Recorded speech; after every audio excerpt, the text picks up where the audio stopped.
আপোনালোক সকলোকে বিশ্ব লাৰ্ণিং চেণ্টাৰৰ অন্য এটা ভিডিঅ'লৈ স্বাগতম জনাইছো।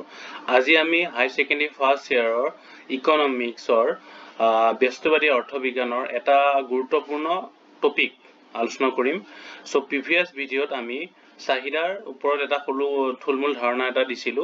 চাহিদা কাক বোলে, চাহিদা আৰু দামৰ মাজৰ সম্পৰ্ক। আজি আমি এটা গুৰুত্বপূৰ্ণ টপিক চাহিদা বৃদ্ধি, দা ল অফ ডিমান্ড, সেই কনসেপ্টটো আলোচনা কৰিম। আৰু এই কোৱেশ্চনটো প্ৰায় আমাৰ পৰীক্ষাত ফাইনেল এক্সামত আহি থাকে। সো তোমালোকে ভালকে চাবা। সো চাহিদা বৃদ্ধি, দা ল অফ ডিমান্ড মানে কি? সো অৰ্থবিজ্ঞানৰ এটা অন্যতম গুৰুত্বপূৰ্ণ বিধি হ'ল চাহিদা বৃদ্ধি।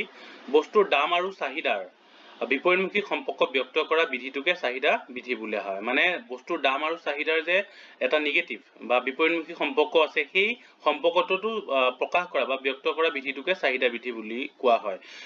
ধৰি লও অৰ্থাৎ অন্যান্য বিষয় বা অৱস্থাসমূহ অপৰিৱৰ্তিত থকা অৱস্থাত বস্তুৰ দাম বাঢ়িলে চাহিদাৰ পৰিমাণ কমে আৰু বস্তুৰ দাম কমিলে চাহিদাৰ পৰিমাণ বাঢ়ে।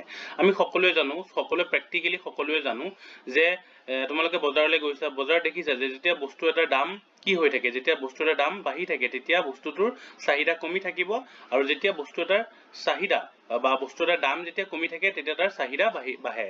আৰু সেই দাম আৰু চাহিদাৰ যোনটো বিপৰীতমুখী সম্পৰ্ক, সেই সম্পৰ্কটোকে চাহিদা বৃদ্ধিয়ে কি বুজায় বা সম্পৰ্ক ব্যক্ত কৰা বিধিটোকে চাহিদা বৃদ্ধি বুলি কোৱা হয়।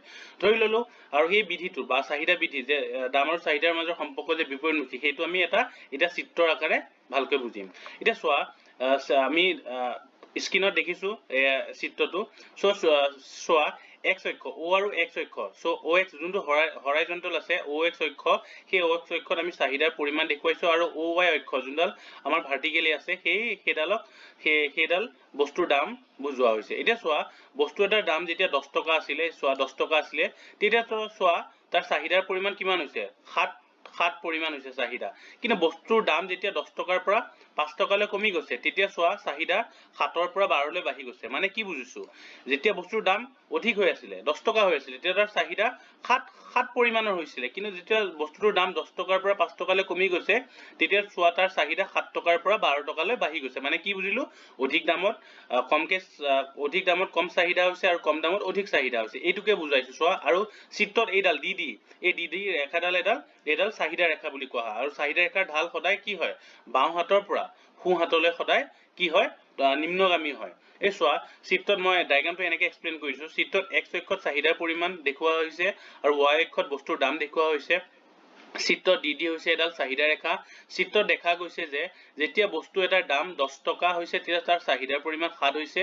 কিন্তু বস্তুৰ দাম যেতিয়া চোৱা 10 টকাৰ পৰা 5 টকালৈ হ্ৰাস পাইছে বা কমি গৈছে, তেতিয়া তাৰ চাহিদাৰ পৰিমাণ 7ৰ পৰা 12 টকালৈ বৃদ্ধি পাইছে। অৰ্থাৎ অধিক দামত কম পৰিমাণ আৰু কম দামত অধিক পৰিমাণ চাহিদা হৈছে। আৰু সেইবাবে চাহিদা ৰেখাডালৰ ঢাল সদায় কি হয়? নিম্নগামী হয়। মানে চাহিদা বৃদ্ধি বুলি ক'লে আমি এতিয়া কি বুজো? দাম আৰু চাহিদাৰ যোনটো বিপৰীতমুখী সম্পৰ্ক ব্যক্ত কৰে, সেই বিধিটোকে চাহিদা বৃদ্ধি বুলি কোৱা হয়। আৰু কিহৰ কাৰণে আমি দুইটাৰ মাজৰ নিগেটিভ ৰিলেশনশ্বিপ আমি গম পালো। এই ভিডিঅ'টোত আমি চাহিদা বৃদ্ধি কি যদি আহে আমি কৰিব পাৰিম। নেক্সট কুৱেশ্যন, দাম আৰু চাহিদাৰ মাজৰ সম্পৰ্ক বিপৰীতমুখী যে চিত্ৰৰ সহায়ত ব্যাখ্যা কৰা, এই কুৱেশ্যনটোৰ পৰা আমি লিখিব পাৰিম। তাৰপিছত চাহিদা ৰেখাৰ ঢাল বা চাহিদা ৰেখাৰ ঢাল কেনেকুৱা ধৰণৰ হয়, সেইটো আমি লিখিব পাৰিম, হয় নে নহয়?